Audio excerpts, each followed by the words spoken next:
আমি কতবার মানা করলাম ওকে যেতে, শুনলই না আমার কথা। কি জানি কোনো বিপদে পড়লো নাকি। সর্বনাশ করেছে রামে, কোন ফাঁদে পা দিয়েছে রে মা। হায় হায় হায় হায়। ফাঁদ? কিসের ফাঁদ? আপনি কি বলছেন? আমি কিছু বুঝতে পারছি না কাকা বাবু। ওই মদনলাল মিত্তিরের পাতা ফাঁদ রে। হায় হায় হায়, কি সর্বনাশ ডেকে আনলো রাম।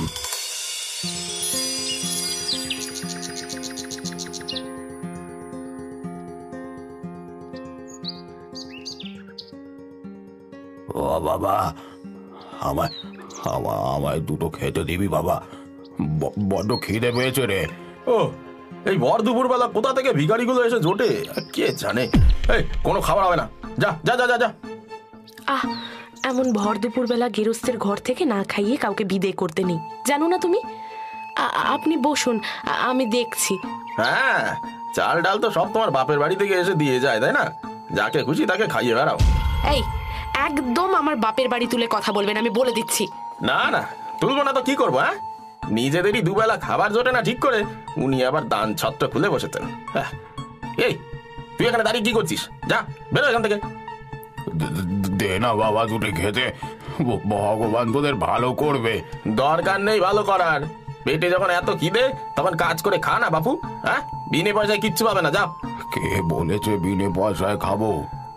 টাকা দিয়ে খাবো আমি। কত টাকা লাগবে তোর বল? ও বাবা, টাকা দেবে নাকি? হ্যাঁ, আগে তো শুধু ভিখারি ভেবেছিলাম, এখন দেখছি মাথাও খারাপ। হ্যাঁ, কি বললি? আমার মাথা খারাপ? এই নে টাকা।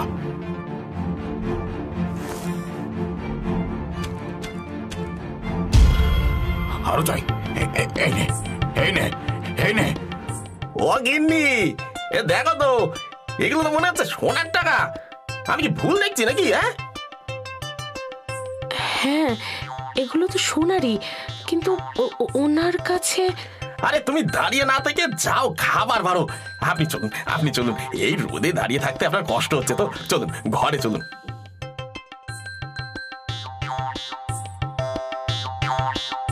গরিবের ঘরের এই সামান্য আয়োজন, কিছু মনে করবেন না।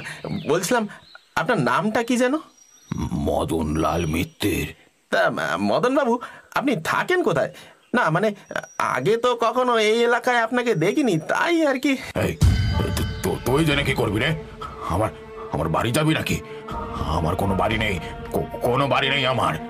না না, এমনি জিজ্ঞেস করছিলাম, মানে তা বলছিলাম, এই সোনার মুদ্রাগুলো আপনার? আমার নয় তো কার? সব আমার, সব আমার সম্পত্তি সব।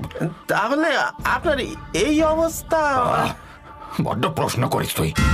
টাকা পেয়েছিস, খেতে দিয়েছিস, এত প্রশ্ন কিসের? আমার খাওয়া শেষ, আমি চলি। গিন্নি, আমি একটু আসছি, বুঝলে? তুমি আবার এই সময় কোথায় যাচ্ছ? আমি ভাত বাড়ছি, খাবে, এসো। আরে রাখো তোমার ভাত, আমাকে এই মদনের ডেরাটা একবার দেখে আসতে হবে। ওমা, ওনার ডেরা দেখে তুমি কি করবে শুনি? আরে তুমি বুঝতে পারছো না, এই যে এতগুলো সোনার মুদ্রা এমন খোলাম খুচির মতো উড়িয়ে দিল, তার কাছে নিশ্চয়ই গুপ্তধন আছে, বুঝলে? আমি যদি একবার এই গুপ্তধনের খোঁজ পেয়ে যাই, তবে আর আমাদের কোনো রকম দুঃখ থাকবে না।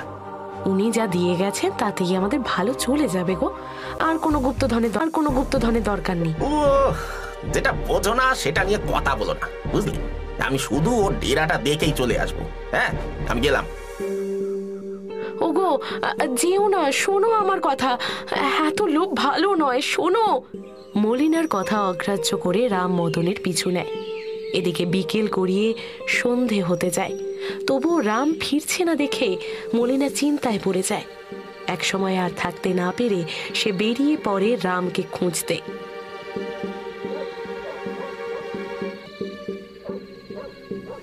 দাদা, ও দাদা, তুমি আমার স্বামীকে দেখেছো গো? রামকে? হ্যাঁ, দেখলাম তো, ওই দুপুরের দিকে ওই জঙ্গলের ওই দিকটায় যাচ্ছিল। কেন, কি হয়েছে? ফেরেনি এখনো? না, সেই যে না খেয়ে বেরিয়ে গেল, এখনো ফেরার নাম নেই। ও চিন্তা করো না, ফিরে আসবে এখনই হয়তো। কি ব্যাপার, কি হয়েছে?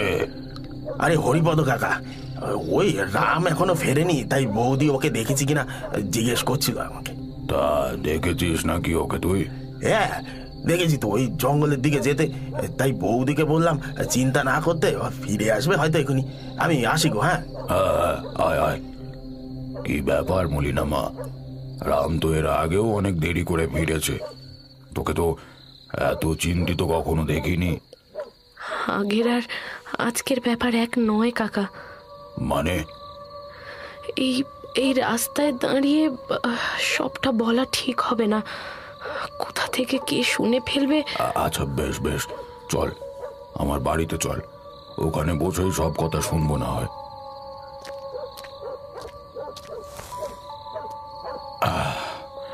এবার বল দেখি মা, আসলে কি ঘটেছে? আজ দুপুরে আমায় দুটো খেতে দিবি বাবা, বড্ড খিদে পেয়েছে রে। পেটে যখন এত খিদে তখন কাজ করে খা না বাবু। হ্যাঁ, বিনে পয়সায় কিচ্ছু পাবে না, যাও। এই নে টাকা। হ্যাঁ, এগুলো তো সোনারই। যাও খাবার বারো, চলুন ঘরে চলুন। আপনি থাকেন কোথায়? বড্ড প্রশ্ন করিস তুই, টাকা পেয়েছিস, খেতে দিয়েছিস, এত প্রশ্ন কিসের? আমি চলি। বিনি, আমি একটু আসছি বুঝলে। উনি যা দিয়ে গেছেন তাতেই আমাদের ভালো চলে যাবে গো। ও, যেটা বোঝো না সেটা নিয়ে কথা বলো না বুঝলে। আমি শুধু ওর ডেরাটা দেখেই চলে আসবো। হ্যাঁ, আমি গেলাম। আমি কতবার মানা করলাম ওকে যেতে, শুনলই না আমার কথা। কি জানি কোনো বিপদে পড়লো নাকি। সর্বনাশ করেছে, রামে কোন ফাঁদে পা দিয়েছে রে মা। হায় হায় হায় হায়। ফাঁদ? কিসের ফাঁদ? আপনি কি বলছেন? আমি কিছু বুঝতে পারছি না কাকা বাবু। ওই মদনলাল মিত্তিরের পাতা ফাঁদ রে। হায় হায় হায়, কি সর্বনাশ ডেকে আনলো রাম। ওই ভদ্রলোক আবার কি ফাঁদ পাতলেন? আমার তো বরং ওনাকে দেখে ভালো লোকই মনে হলো। ভালো লোকই ছিল বটেও এক সময়। আমাদের গ্রাম থেকে 2 গ্রাম পরে ওই নবাবগঞ্জের বিখ্যাত মিত্তির পরিবারের সন্তান সে। তার বাবা বিদেশে ব্যবসা করে প্রচুর ধনসম্পদ অর্জন করেছিল, আর সেই সব কিছু দিয়ে গিয়েছিল এই মদন মিত্তিরকে। তারপর? মদন মিত্তির এমনিতে শান্ত স্বভাবের লোক হলেও বেশ বুদ্ধিমান ছিল। সে তার পরিবার নিয়ে বেশ ভালোই জীবনযাপন করত, আর ওই ধনসম্পদের কথা কাউকে বলতো না, গুপ্তধনের মতো লুকিয়ে রাখত সে। কিন্তু গ্রামের কিছু লোকের বরাবর ওই গুপ্তধনের দিকে নজর ছিল। মাঝে মাঝে কেউ তো ওকে জিজ্ঞেস করেই বসতো। হ্যাঁ রে মদন, তোর বাবা তো তোর জন্য এত ধন সম্পদ রেখে গেছে, তারপরে তুই এমন ভিখিরির মতন থাকিস কেন রে? কি যে বলো দাদা, ওই একটা বাড়ি ছাড়া বাবা আর কিছুই রেখে যেতে পারেনি গো। মিথ্যে কথা বলিস না। তোর বাবা যে বিদেশে ব্যবসা করে প্রচুর টাকা কামিয়েছিল এ কথা গ্রামের সবাই জানে, তুই বলবি না সেটা বল। সে কামিয়েছিল এক সময়, তারপর তো ব্যবসায় লোকসান হলো, বাবা অসুখে পড়লেন, তার চিকিৎসার খরচ ওতেই তো সব চলে গেল। ওই চিকিৎসায় আর খরচ কতটুকু? তারপরেও তো অনেক রয়েছে, বল। আরে বল না, আমরা কি তোর ধন সম্পদ নিয়ে নিতে যাবো নাকি? থাকলে তো নেবে, কিছুই নেই গো। আমি উঠি বুঝলে, ওদিকে একটু কাজ আছে। মদন এইভাবে পাশ কাটিয়ে চললেও গ্রামের কিছু বদমাস ছেলেপুলের নজর বরাবর ওর ধনসম্পদের ওপরেই ছিল, কিন্তু কিছুতেই ওরা তার হদিশ বের করতে পারত না। একদিন, কদিন ধরে এত হাত টান যাচ্ছে, কি যে করি বুঝে পাচ্ছি না। আরে বা, আমারও তো এই একই অবস্থা। বাজারে এত দেনা হয়ে গেছে যে বাড়ি থেকে বেরোতেই পারছি না। যেভাবেই হোক বেশ কিছু টাকা জোগাড় করতে হবে বুঝলি। এতই টাকার যখন দরকার, মদনের বাড়িতে ডাকাতি করলে তো সমস্যা মিটে যায় নাকি? কি বলছো কি তুমি? ডাকাতি? হ্যাঁ, ডাকাতি। এমনিতে তো ওই মদনের হাত দিয়ে কিছু গলবে না, এবার ওর সমস্ত গুপ্তধন একেবারে লুটে নেব। কথাটা মন্দ বলনি, কিন্তু আমাদের যদি চিনে ফেলে। আরে চিনলেও বা, ওদের পুরো পরিবারকে চেনার অবস্থাতেই রাখবো না, সব কটাকে পৃথিবী থেকে বিদায় করে দেব। সত্যি তোমার বুদ্ধি আছে বটে, কিন্তু মদনের কাছে কি সত্যি সত্যি গুপ্তধন আছে? হ্যাঁ, আলবাগ আছে। আজ রাতেই চল না, দেখবি। যেমন বাবা তেমন কাজ। সেদিন গভীর রাতে ওরা 3 জন মিলে হানা দিল মদনের বাড়িতে।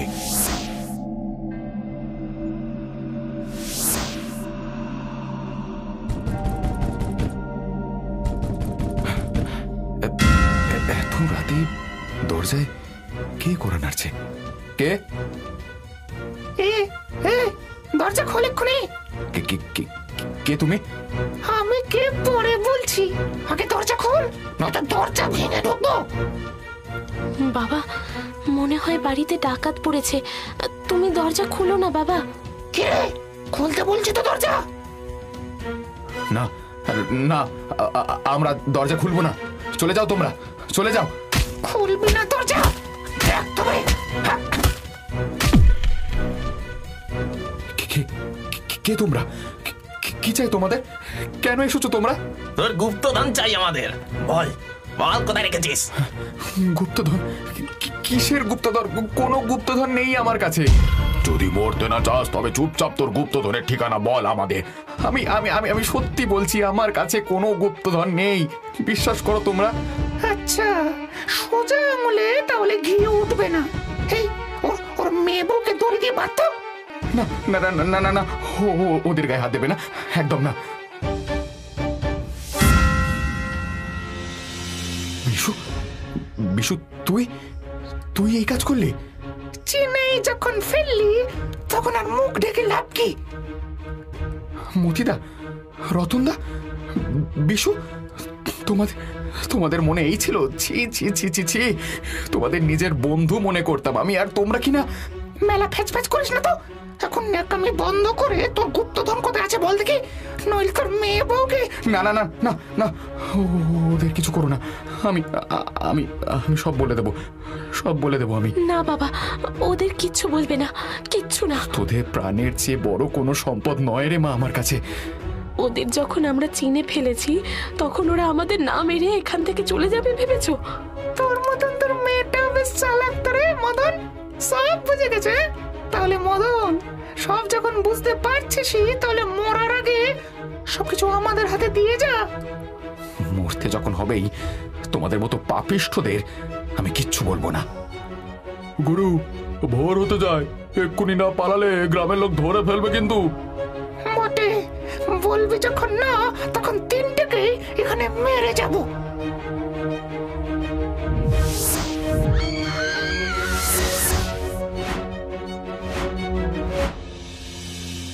গ্রামের লোক যখন জানতে পারে ততক্ষণে মদনের বউ ও মেয়ে মারা গেল। মদন কোনো ক্রমে বেঁচে যায়। দীর্ঘ চিকিৎসার পর সে সুস্থ হয় বটে, কিন্তু মেয়ে বউয়ের শোকে তার মাথা খারাপ হয়ে যায়। আরে, খুব খারাপ হয়েছিল লোকটার সাথে, কিন্তু এই 3 জনের কোনো শাস্তি হয়নি। আর আমার স্বামী ওর ফাঁদে পড়েছে বললেন কেন? হ্যাঁ, ওই 3 জনকেও শাস্তি দিয়েছিল নিজের হাতে। কিভাবে? মদনের মাথা খারাপ হয়ে যাওয়ার পর ওরা ভেবেছিল মদন আর ওদের চিনতে পারবে না। তাই একদিন মদন যখন সন্ধ্যাবেলা রাস্তায় রাস্তায় ঘুরে। এই মদন, তোর কাছে গুপ্তধন আছে না? হ্যাঁ আছে তো, আমার গুপ্তধন আছে, অনেক অনেক টাকা আছে, অনেক টাকা। আমাদের কিছু টাকা দেবে রে মদন? কেন কেন টাকা দেবো কেন? কি করবে তোমরা টাকা নিয়ে? গ্রামে আমরা স্কুল করব, হাসপাতাল করব, তোর নামে করব, বুঝলি? দিবি টাকা? হ্যাঁ, সত্যি সত্যি করবে? হ্যাঁ রে, সত্যি। দিবি না টাকা? হ্যাঁ দেবো তো। চলো চলো আমার সাথে, দিচ্ছি, চলো।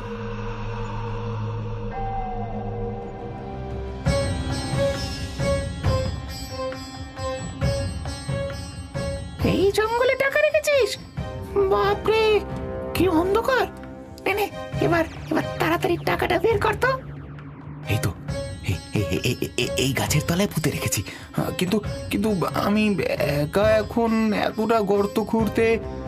তোকে কিছু করতে হবে না, আমরা খুঁড়ছি, তুই দাঁড়া।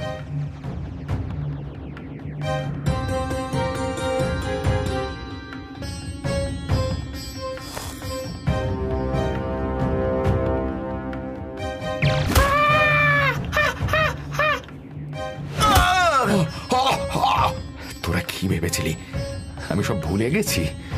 এই গুপ্তধনের লোভ যে করবে আজ থেকে তাকেই মারবো আমি। লোভে পাপ, পাপে মৃত্যু। এরপর থেকে মদন সবাইকে তার গুপ্তধনের লোভ দেখিয়ে ওই জঙ্গলে নিয়ে যায় আর তাদের হত্যা করে। সেই জন্য ওকে ওর গ্রাম থেকেও তাড়িয়ে দিয়েছে।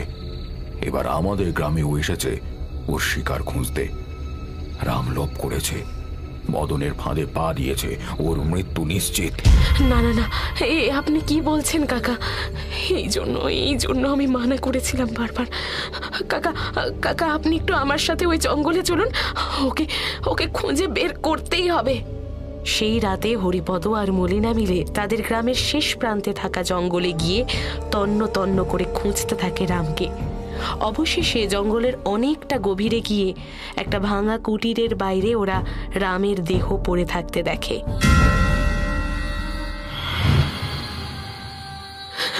ওগো ওগো, কি হলো তোমার? ওগো ওগো, ওঠো ওঠো। কাকা বাবু কথা বলছে না কেন? কাকা বাবু, ওগো ওগো, ওঠো না, একবার ওঠো না। তোমাকে আমি মানা করেছিলাম, কেন শুনলে না আমার কথা? ওঠো না, ওঠো না। এই জন্যই লোকে বলে লোভে পাপ, পাপে মৃত্যু।